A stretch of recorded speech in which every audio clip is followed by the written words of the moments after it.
สบายดีวันพฤหัสพี่น้องทุกคนและมื้อนี้เฮากลับเข้ามาสู่การเข้าเฝ้าเดียวของเฮาอีกครั้งหนึ่งและมื้อนี้พี่น้องหัวข้อของเฮาก็คือว่าครอบครัวฝ่ายจิตวิญญาณของพวกเฮาได้ผ่านความเจ็บปวดเหมือนกันกับเฮาและพระคำที่ข้าพเจ้าอยากหนุนใจพี่น้องเนาะให้พี่น้องเปิดไป1เปโตรบทที่5ข้อที่8หาข้อที่11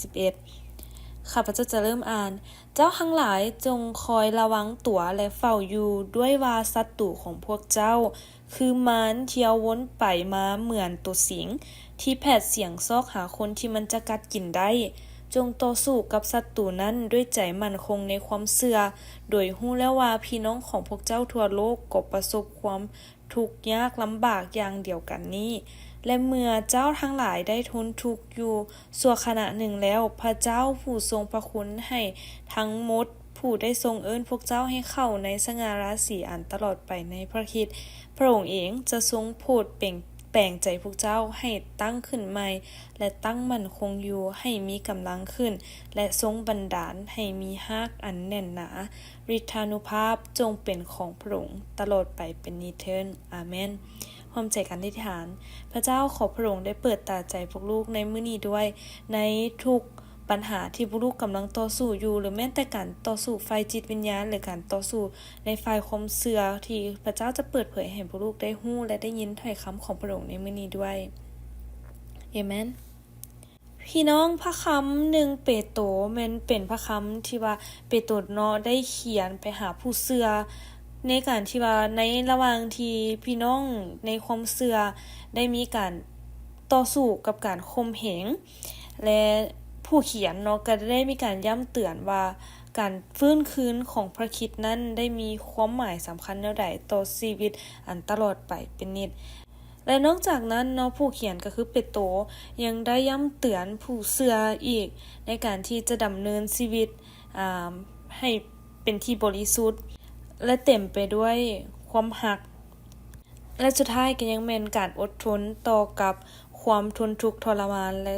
ในการที่ถูกข่มเหงเพื่อให้พวกเขาได้เห็นว่าพระคริสต์นั้นได้ทนทุกข์ทรมานหลายยิ่งเท่าใดเพื่อพวกเขาทุกคนและในบทที่5นี่เนาะเป็นบทสุดท้ายของจดหมายฉบับที่1และในหัวข้อตั้งแต่ทำอิฐเลยเปิดมาเฮาก็จะเห็นว่าหัวข้อแม่นเว้าถึงจงเลี้ยงลูกแกะของพระเจ้าเนาะและถึงว่าการที่เฮาเป็นผู้เชื่อเฮาจะเบิ่งแยงลูกแกะแบบใดและเฮาควรเคารพซึ่งกันและกันในท่ามกลางผู้อาวุโสแบบใดเฮาในผู้ที่ว่าเป็นความเชื่อเฮาจงถ่อมใจแบบใดและในข้อที่8ที่เขาได้มาเว้าถึงก็คือว่าผู้เขียนหรือว่าเปโตรได้ย้ำเตือนว่าได้บอกผู้เชื่อว่าจงคอยระวังตัวและเฝ้าอยู่ด้วยว่าศัตรูของพวกเจ้าคือมารเที่ยววนไปวนมาเหมือนตัวสิงที่แพทย์เสียงซอกหาคนที่มันจะกินได้เมื่อเฮาไปเบิ่งคำว่าศัตรูของพวกเจ้าคือมารเนาะก็คือกับแม่นมารซาตานถ้าหากเขาไปเบิ่งคำศัพท์เดิมก็เป็นมารซาตานที่เที่ยวไปเที่ยวมาเป็นการที่บ่งบอกต่อสู้ว่าในบางครั้งเฮาต่อสู้เฮาบ่ได้ต่อสู้เพียงแต่ฝ่ายเนื้อกายแต่เฮาต่อสู้ฝ่ายจิตวิญญาณแล้วเมื่อเวลาที่เฮาพบกับการต่อสู้เฮาเฮ็ดแบบใดจงต่อสู้กับศัตรูนั้นด้วยใจมั่นคงในความเชื่อเป็นหยังการที่เฮาต่อสู้กับศัตรูเฮาจึงต้องต่อสู้ด้วยใจมั่นคงอันความเชื่อเพราะว่าการที่เฮาต่อสู้นี้เฮาบ่ได้ต่อสู้เพียงแต่ฝ่ายร่างกายหรือฝ่ายเนื้อหนังแต่เฮาต่อสู้ฝ่ายจิตวิญญาณที่บ่แม่นเพียงแต่ผู้เชื่อที่อยู่ที่อัครสาวกเปโตรได้เขียนไปเนาะแต่เราได้เห็นให้พี่น้องได้เห็นว่าการต่อสู้ที่เฮาได้พบต่อสู้นี่นะแม่นทั่วโลกและการข่มเหงหรือการต่อสู้ฝ่ายจิตวิญญาณนี้บ่ได้แม่นเพียงแต่กลุ่มคนที่เปโตรได้เขียนไปแต่แม่นทุกคนที่อยู่ในทั่วโลกเหมือนดังอยู่ในเอเฟโซเนาะบทที่6ข้อที่11หาข้อที่12จงสวมยุทธภัณฑ์ครบสุด ซึ่งพระเจ้าโปรดประทานให้พวกเจ้าเพื่อว่าพวกเจ้าจะสามารถยืนต่อสู้กับกลอุบายของมารร้ายได้ด้วยว่าพวกเฮาบ่ได้ต่อสู้กับเลือดและเนื้อหนังแต่ต่อสู้กับเหล่าวิญญาณที่อำนาจชั่วร้ายในอากาศสถานคือผู้ปกครองบรรดาผู้มีอำนาจและบรรดาเหล่าวิญญาณผีชั่วร้ายทั้งหลายที่ครอบครองอยู่ในยุคมืดนี้การต่อสู้ของเฮาพี่น้องในความเชื่อของเฮาบ่ได้เป็นเพียงแต่ต่อสู้ทางด้านทางกายแต่ทางด้านฝ่ายจิตวิญญาณของพวกเขาและการต่อสู้นี้คือข้าพเจ้าอยากบอกพี่น้องว่าพี่น้องบ่ได้ต่อสู้เพียงลำพังถ้าหากว่าพี่น้องรู้สึกว่าได้มีการต่อสู้ฝ่ายจิตวิญญาณนั้นพี่น้องในความเชื่อของเฮาทุกคนแม่นมีการต่อสู้ซึ่งแต่เมื่อเวลาที่เฮาพบการต่อสู้แล้วเฮาจะปักตาเบิ่งที่พระเจ้าแบบใดเฮากลับไป1เปโตรบทที่5ข้อที่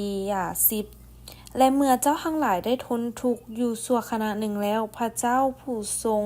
พระคุณทั้งหมดผู้ได้ทรงเอิ้นพวกเจ้าให้เข้าในสง่าราศีอันตลอดไปในพระคริสต์พระองค์เองจะทรงโปรดแปลงใจพวกเจ้าให้ตั้งขึ้นใหม่และตั้งมั่นคงอยู่ให้มีกำลังขึ้นและทรงบันดาลให้มีรากอันแน่นหนาฤทธานุภาพจงเป็นของพระองค์ตลอดไปเป็นนิเทินอาเมนซึ่งอยู่ในนี้ก็คือเมื่อเจ้าทั้งหลายได้ทนทุกข์ชั่วขณะหนึ่งแล้ว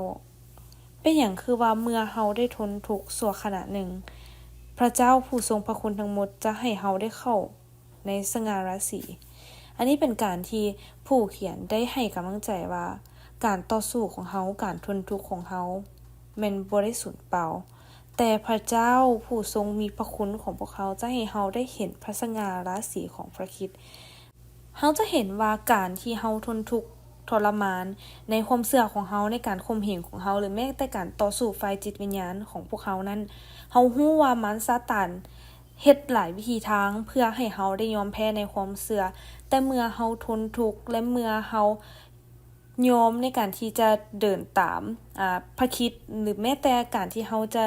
บากบั่นและอดทนในความเชื่อนั้นพระเจ้าจะให้เฮาได้เห็นพระสง่าราศีของพระองค์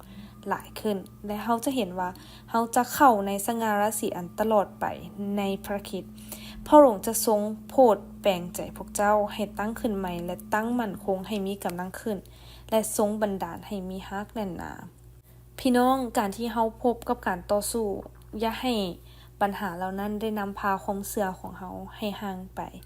แต่ให้เฮาได้รับรู้ว่าเมื่อเฮามีการต่อสู้พระคริสต์จะเฮ็ดให้เฮาได้เห็นพระสง่าราศีของพระองค์หลายขึ้นและเฮาจะได้รับการเปลี่ยนแปลงใหม่และอุปนิสัยของเฮาก็จะเปลี่ยนไปเพราะเฮารู้ว่าทุกๆการทนทุกข์แม่นผลิตมากผลที่จะนำเฮาให้เฮาได้ก้าวไปสู่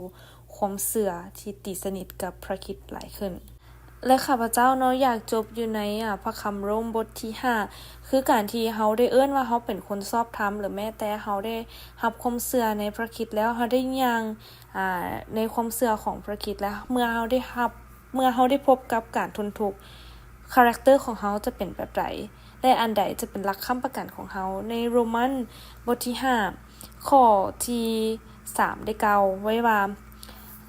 หลายกว่านั้นอีกพวกเขาก็มีความสมซื่นยินดีในความยากลำบากด้วยเพราะรู้แล้วว่าความยากลำบากนั้นเฮ็ดให้เกิดมีความอดทนและความอดทนนั้นเฮ็ดให้เฮาเป็นคนที่พระเจ้าทรงเห็นชอบและการที่ทรงเห็นชอบนั้นเฮ็ดให้เฮามีความไว้วางใจและความไว้วางใจบ่ฮ้อนเฮ็ดให้มีความเสียใจเพราะผิดหวังเพราะเห็นว่าพระเจ้าทรงเป็นความรักของพระองค์เข้าในใจของพวกเขาโดยทางพระวิญญาณบริสุทธิ์เจ้าซึ่งพระองค์ได้ทรงประทานให้แก่เฮาทั้งหลายถ้าหากว่าเป็นคำศัพท์ภาษาอังกฤษเนาะภาษาอังกฤษจะเป็นความทุกข์ยากลำบากได้เฮ็ดให้เฮาเกิดความอดทนเฮ็ดให้เฮาเป็นคนที่มีคาแรคเตอร์เฮ็ดให้เฮาได้มีความไว้วางใจแล้วก็เฮ็ดให้สุดท้ายแม่นเฮ็ดให้เฮามีความหวังในพระเจ้าหลายขึ้นพี่น้องข้าพเจ้าอยากหนุนใจพี่น้องในความเชื่อถ้าหากว่าพี่น้องได้พบกับความทุกข์ยากลำบากหรือได้มีการต่อสู้ในความเชื่อให้เฮาได้ปักตาเบิ่งที่พระคริสต์และให้เฮาได้ย่างในความเชื่อที่เฮามีอย่าหันหลังกลับไปในสิ่งที่เฮาในชีวิตเก่าที่เฮาเคยเป็นแต่ให้เฮาได้ย่างในความเชื่อและต่อสู้กับความเชื่อนี้ด้วยความอดทนพ พระเจ้าลูกอธิษฐานที่พี่น้องของลูกทุกๆคนที่ได้มีการต่อสู้หรือพบกับความทุกข์ยากลำบากณตอนนี้ด้วยพระเจ้าขอพระองค์ที่จะช่วยพวกลูกทุกคนในการที่จะก้าวผ่านในการที่พวกลูกจะบ่ยอมแพ้ในความเชื่อที่พวกลูกมีอาจจะเป็นการต่อสู้และมีหลายอย่างที่มันซาตานได้เฮ็ดในชีวิตของพวกลูกแต่ให้พวกลูกได้มีความอดทนและไว้วางใจในพระองค์หลายขึ้นด้วยช่วยพวกลูกด้วยพระเจ้าในการที่พวกลูกจะย่างในความเชื่อนี้และให้พวกลูกที่จะเข้าไปก้าวไปสู่เส้นชัยที่พระองค์ได้ตั้งไว้ให้กับพวกลูกและให้พวกลูกได้เห็นสง่าราศีของพระองค์ด้วยอธิษฐานในนามยิ่งใหญ่ของพระเยซูคริสต์เจ้าอาเมน